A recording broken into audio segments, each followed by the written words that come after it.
200 guerreros comanches no aparecen en tu granero por accidente.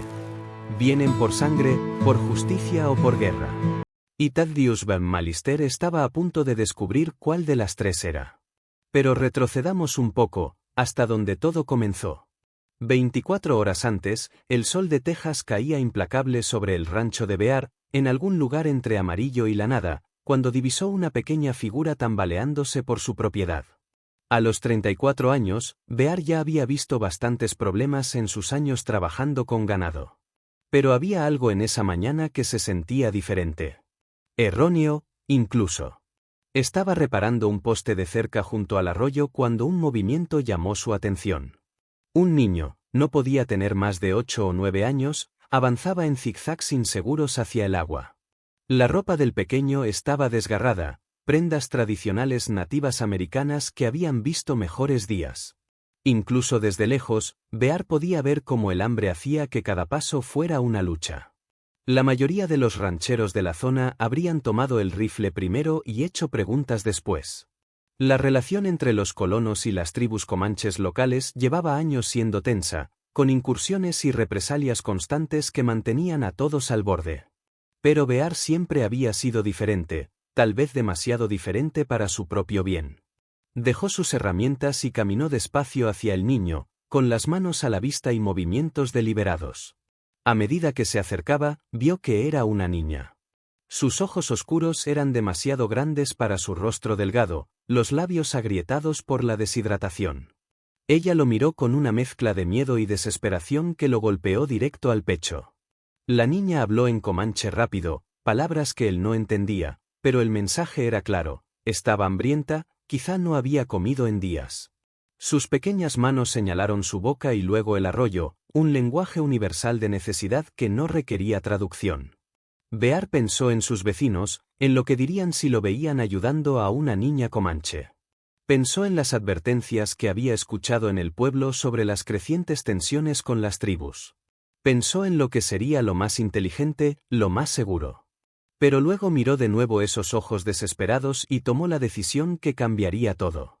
Sin decir una palabra, Bear levantó a la niña en sus brazos. Pesaba casi nada. La llevó hacia su cabaña. Ella no ofreció resistencia, demasiado débil para luchar aunque quisiera.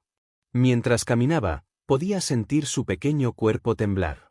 No sabía si era por miedo, hambre o ambas cosas. Dentro de su modesta cabaña, Bear la sentó con cuidado en su única silla y se apresuró a preparar comida. Tenía un poco de estofado de la noche anterior, aún tibio en la estufa, y pan fresco que había horneado esa mañana. El olor pareció devolverle algo de vida a la niña, y por primera vez vio un leve destello de esperanza en sus ojos. Mientras servía el estofado en un cuenco, Bear notó algo que le heló la sangre. Alrededor del cuello de la niña, parcialmente oculto por su ropa rasgada, colgaba un collar con un diseño de cuentas intrincadas que él había visto antes. Su vecino, el viejo Pete Morrison, le había descrito exactamente ese tipo de patrón la semana pasada: las cuentas ceremoniales usadas por la familia del jefe Whittle, el líder comanche más poderoso de la región. La mano de Bear se quedó inmóvil a medio camino. Si esa niña era quien él pensaba, no solo estaba ayudando a una niña hambrienta, estaba dando refugio a la hija del hombre que podía traer 200 guerreros sobre su cabeza sin pensarlo dos veces. Pero ya era demasiado tarde. La niña ya estaba alcanzando el cuenco con manos temblorosas, y Bear no pudo rechazarla. Le entregó la comida y la observó comer con la desesperación de quien no ha probado bocado en días. Lo que Bear no sabía era que, a 30 kilómetros de distancia, un grupo de búsqueda comanche acababa de encontrar el rastro de la niña, que los guiaba directamente a su rancho. Y el propio jefe Whittle cabalgaba al frente de ese grupo, con el rostro endurecido por la furia y el dolor, prometiendo problemas para quien tuviera a su hija. La niña terminó de comer y lo miró con algo que podría haber sido gratitud. Pero mientras las sombras de la tarde se alargaban sobre la propiedad, Bear no podía quitarse de la cabeza la sensación de que acababa de tomar la mejor decisión de su vida, o la última. Una hora después, la niña se quedó dormida en la silla de Bear, el agotamiento finalmente venciendo a su pequeño cuerpo. Bear la cubrió con su única manta e intentó convencerse de que había hecho lo correcto. Pero al caer la noche, esa convicción empezó a desmoronarse. El sonido de cascos golpeando el camino de tierra le heló el estómago. Se asomó por la ventana y vio a su vecino, Cletus Harwell, cabalgando a toda velocidad hacia su cabaña con dos hombres más que Bear reconoció, el ayudante del sheriff, Jake Morrison, y el reverendo Thomas. Bear salió antes de que desmontaran, esperando mantener las voces bajas para no despertar a la niña. Pero Cletus ya gritaba antes de detener su caballo por completo. «Bear, maldito loco. ¿En qué demonios estás pensando?» El rostro de Cletus estaba rojo de ira y miedo. Morrison dice que vio señales de humo en las colinas esta tarde. Los comanches están buscando algo, o a alguien. El ayudante Morrison asintió con seriedad. Mi padre envió un mensaje desde el pueblo. La hija del jefe Whittebull desapareció hace 3 días durante una cacería. Dicen que se perdió en una tormenta. Hizo una pausa, observando con cuidado el rostro de Bear. No sabrás nada de una niña comanche desaparecida, ¿verdad? Bear sintió la garganta seca. Lo más inteligente sería mentir, enviarlos lejos y resolver esto solo. Pero esos hombres eran sus vecinos desde hacía años, y a pesar de sus defectos, estaban allí por preocupación genuina. «Está dentro», dijo Bear en voz baja. Medio muerta de hambre y agotada. No podía dejarla morir. El silencio que siguió fue ensordecedor. El reverendo Thomas fue el primero en hablar, apenas en un susurro. «Hijo, ¿tienes idea de lo que has hecho?» «Ayudé a una niña hambrienta», respondió Bear. Pero incluso mientras lo decía, sonaba ingenuo. Cletus empezó a caminar de un lado a otro, pasándose las manos por el cabello. «Van a pensar que la secuestraste». «Demonios, probablemente ya lo crean. Whittebull ha arrasado asentamientos enteros por menos que esto». El ayudante Morrison ya retrocedía hacia su caballo. «Tengo que informar esto, Bear. Es mi deber, pero te daré ventaja. Llévala de vuelta con los suyos antes de que te encuentren aquí». «¿En la oscuridad?», preguntó Bear. «Apenas puede caminar. ¿Y cómo se supone que me acerque a un campamento comanche sin que me llenen de flechas?» «Ese ya es tu problema», dijo Morrison mientras montaba su caballo. «Yo voy al pueblo a advertir a todos. Si Whittebull decide hacer de ti un ejemplo, puede que no se detenga solo en tu rancho». Mientras los 3 hombres se alejaban cabalgando, Bear se quedó solo en la creciente oscuridad, escuchando la respiración tranquila de la niña desde el interior de la cabaña.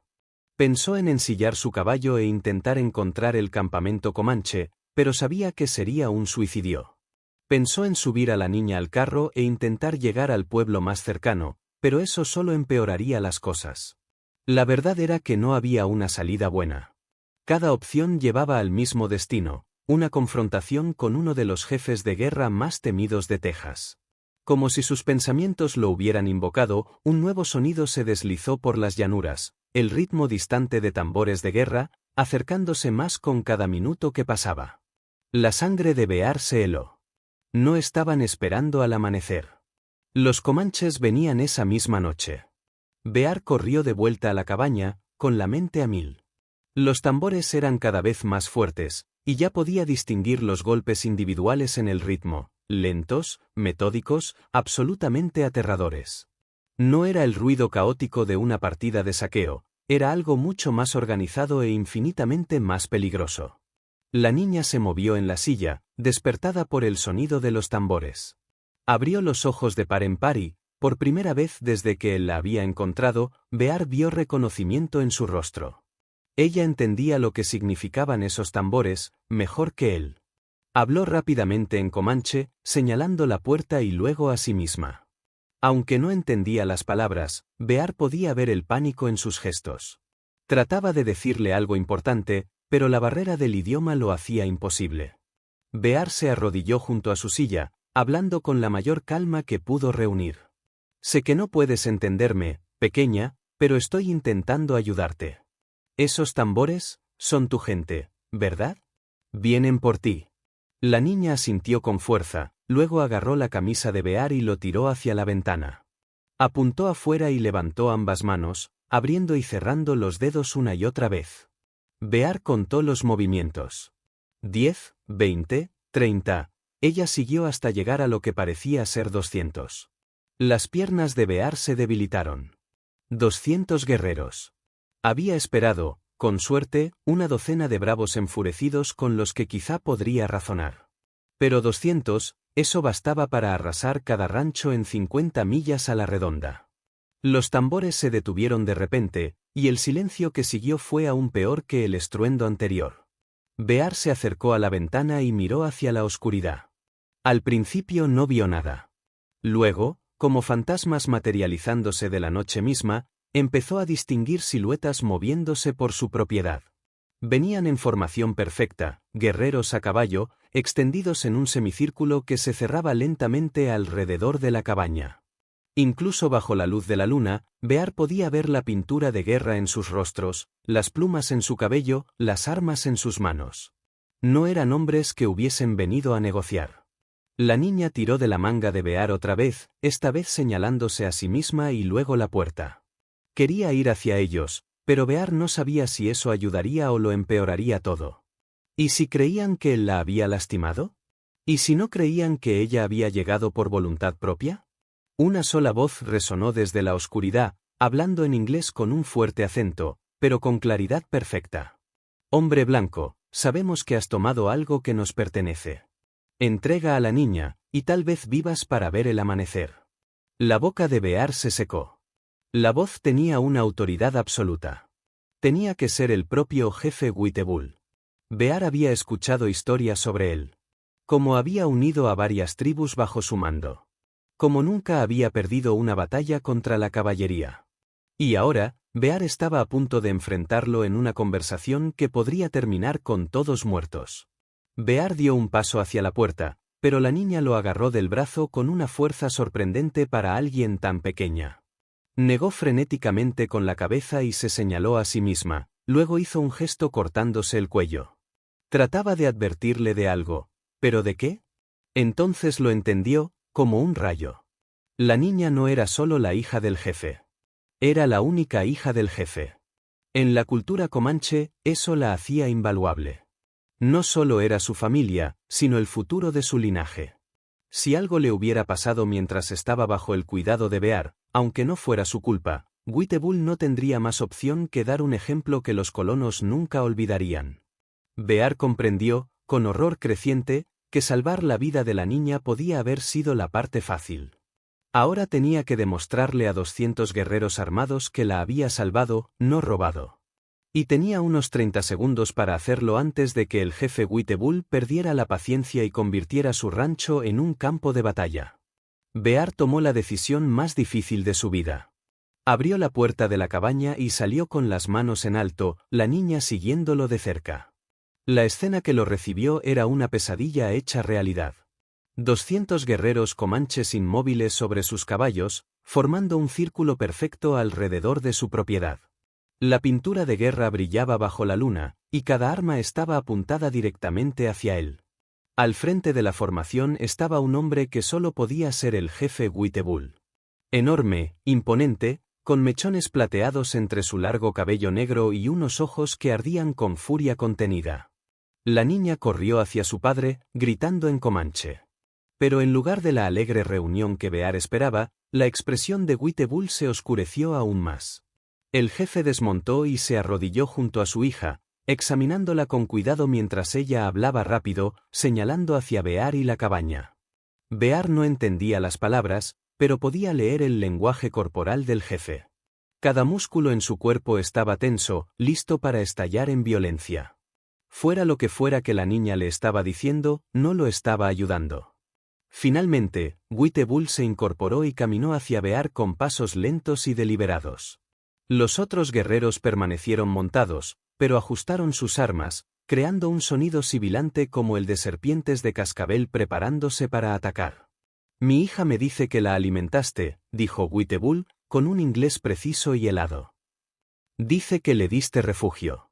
Se detuvo a un paso de distancia, lo bastante cerca para que Bear pudiera ver las cicatrices en su pecho, marcas de incontables batallas ganadas y enemigos vencidos. «Sí», respondió Bear, con una voz más firme de lo que sentía. Estaba muriendo de hambre. No podía dejar que una niña muriera. Bull lo observó durante un largo momento. También me dice que viste las cuentas sagradas de nuestra familia en su cuello. Sabías quién era, y aún así no la devolviste de inmediato. El corazón de Bear se hundió. Ese era el momento en que todo se torcía.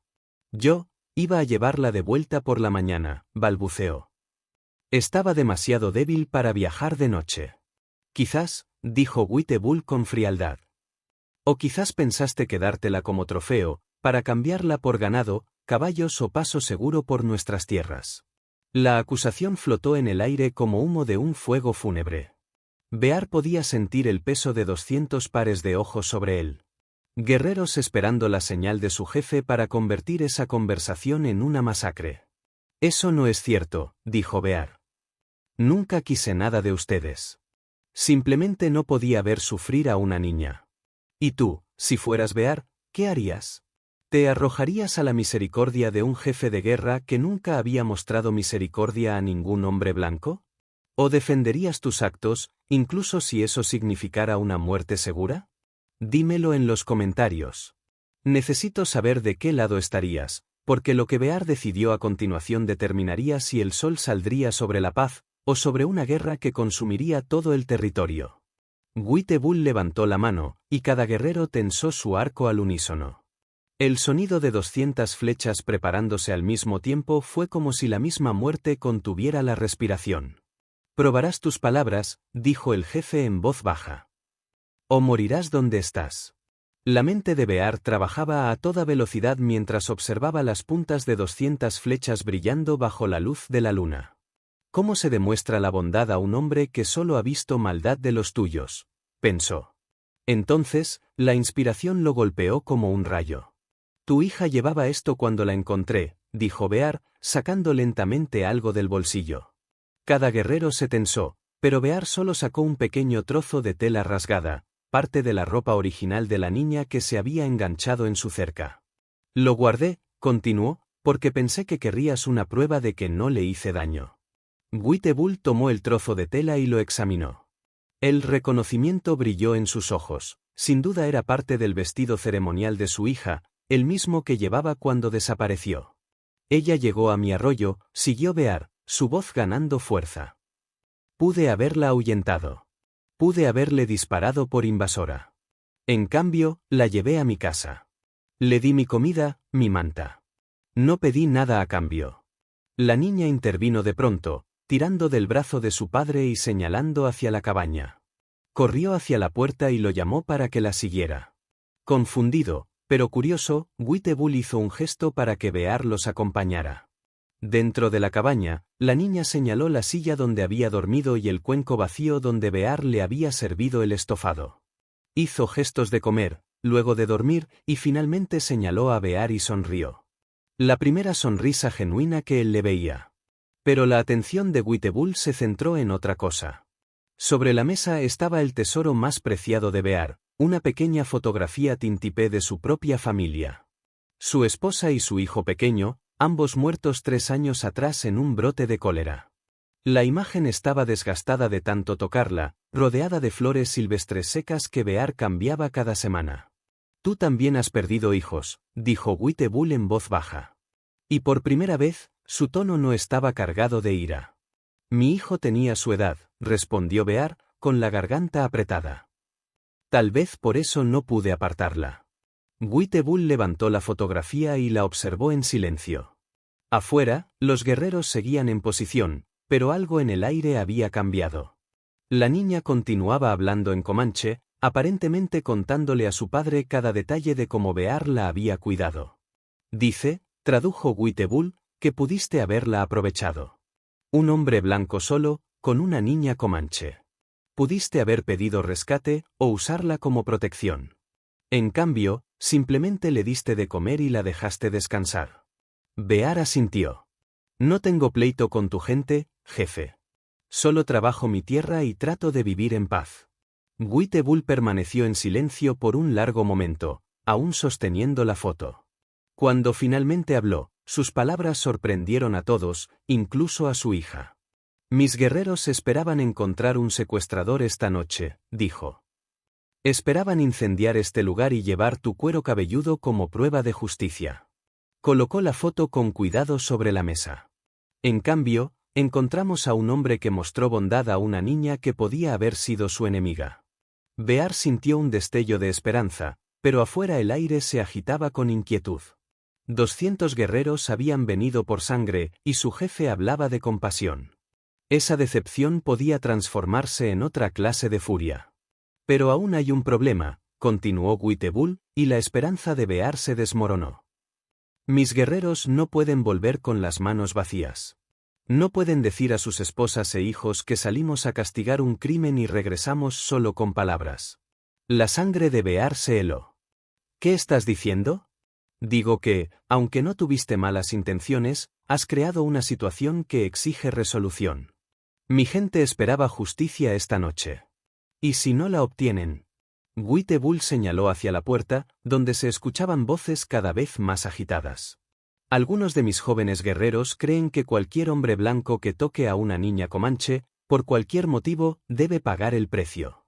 Piensan que soy débil por hablar en lugar de pelear. Afuera, alguien gritó en comanche, y otras voces respondieron. Bear no entendía las palabras, pero el tono era inequívoco, pedían sangre. Si estás disfrutando esta historia, suscríbete, porque lo que viene a continuación lo cambiará todo. Witebul miró a Bear directamente a los ojos. Solo hay una forma de satisfacer tanto la justicia como el honor esta noche, dijo, pero exigirá de ti algo más difícil que morir. En ese momento, Broken Arrow, flecha rota, dio un paso al frente, interponiéndose en el camino del jefe.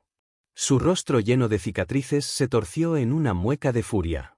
Habló rápidamente en comanche, su voz elevándose con cada palabra, y Bear no necesitó traducción para entender el desafío. La respuesta de Witebul fue tranquila, pero firme, y Bear observó cómo los dos hombres se enfrentaban. Jefe contra guerrero, autoridad contra ira alimentada por el dolor. La niña se apretó contra el costado de Bear, temblando. Otros guerreros empezaron a tomar partido, algunos se colocaron detrás de Broken Arrow, otros permanecieron leales a su jefe. La disciplina que había marcado su llegada comenzaba a fracturarse, y Bear se dio cuenta de que estaba presenciando algo que podía dividir a toda la tribu. Broken Arrow apuntó su lanza hacia Bear y gritó algo que hizo que varios guerreros asintieran. La mandíbula de Witebul se tensó, y cuando volvió a hablar, su voz tenía el tono inconfundible de una última advertencia. Pero Broken Arrow no cedió. Dio otro paso adelante, tan cerca que la punta de su lanza casi tocaba el pecho del jefe. El desafío era claro, seguir las antiguas leyes de sangre por sangre o ser visto como débil por los jóvenes guerreros. Fue entonces cuando la niña hizo algo que nadie esperaba.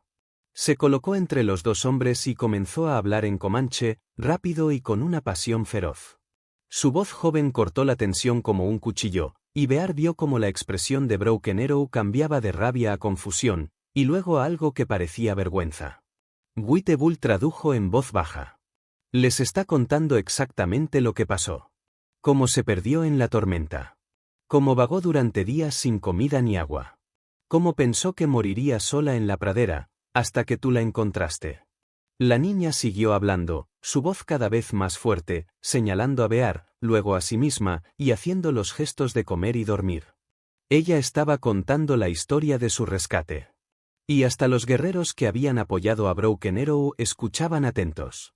Ahora les está hablando sobre la fotografía de tu familia, continuó Witebul, sobre cómo podía ver la tristeza en tus ojos cuando la mirabas.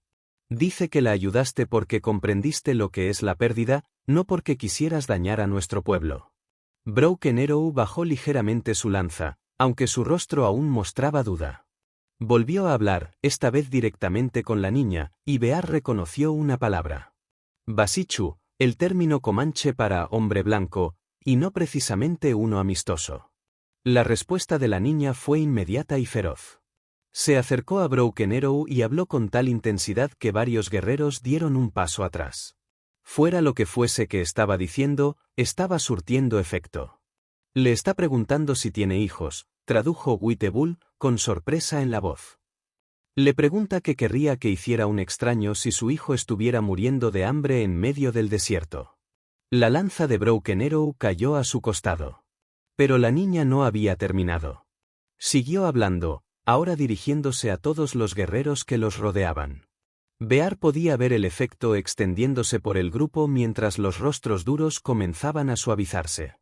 Les está diciendo, continuó Whittle, que juzgarte por tu bondad nos haría no mejores que los soldados que matan sin hacer preguntas. Dice que si castigamos la misericordia, nos convertimos en los monstruos que los hombres blancos creen que somos. El silencio que siguió fue ensordecedor. 200 guerreros permanecieron inmóviles, procesando las palabras de una niña de apenas 8 años que acababa de desafiar sus creencias más profundas sobre la justicia y la venganza. Finalmente, Broken Arrow habló, con una voz apenas audible. La traducción de Whittle llegó lentamente. Dice, que quizás el espíritu le envió a su hermano un maestro, no un enemigo. Dice que tal vez la sabiduría a veces viene de las voces más pequeñas. Bear sintió que algo cambiaba en el aire. La tensión no había desaparecido, pero se había transformado en otra cosa. En incertidumbre, tal vez, o en el comienzo de la comprensión. Whittle miró a Bear con algo que podría haber sido respeto. Mi hija acaba de hacer algo extraordinario, dijo.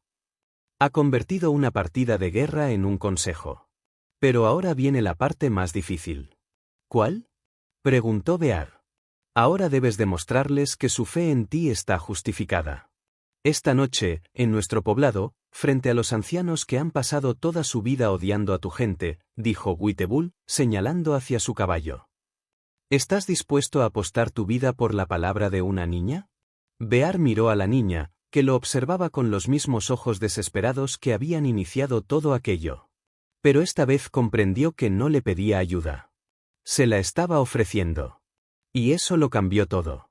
El viaje al poblado comanche tomó 3 horas, a través de cañones ocultos y senderos secretos que su gente jamás había descubierto. Al acercarse al campamento, Bear pudo ver decenas de hogueras parpadeando en la oscuridad y escuchar el murmullo de voces mientras se corría la noticia de su llegada. El consejo tribal se reunió de inmediato, pese a la hora avanzada. 7 ancianos se sentaron en semicírculo alrededor de un fuego central, con rostros curtidos y graves bajo las sombras danzantes. Bear se situó en el centro, consciente de que probablemente era el primer hombre blanco en entrar a ese espacio sagrado y vivir para contarlo. Whittle habló primero, explicando las circunstancias del rescate de su hija. Luego habló Broken Arrow, que, pese a su cambio de parecer, seguía defendiendo la justicia tradicional. El debate se prolongó durante lo que pareció una eternidad, con Bear sin entender nada salvo los gestos que ocasionalmente lo señalaban. Finalmente, la niña volvió a adelantarse. Esta vez su voz era serena, pero cada palabra llevaba el peso de una convicción absoluta.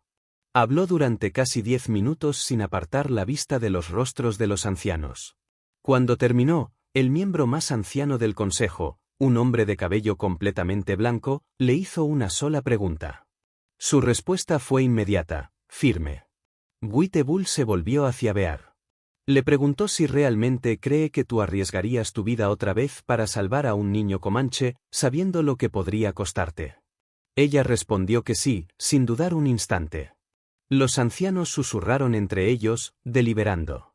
El corazón de Bear latía con fuerza mientras esperaba su decisión, sabiendo que de esos próximos segundos dependía su vida. El anciano de cabello blanco se levantó lentamente, con las articulaciones crujiendo por la edad. Cuando habló, su voz llevaba el peso de décadas de sabiduría. Dice, tradujo Whittle, que los espíritus nos han enviado una prueba esta noche. No una prueba de nuestra capacidad para hacer la guerra, sino de nuestra capacidad para reconocer cuando la misericordia merece misericordia a cambio. Bear sintió que las rodillas le temblaban de alivio. Pero el anciano no había terminado. Se te concederá paso seguro de regreso a tus tierras. Y más que eso, se te otorgará la protección de nuestra tribu. Cualquier comanche que te dañe a ti o a tus propiedades responderá ante este consejo. Bear apenas podía hablar. Yo, no sé qué decir, balbuceó.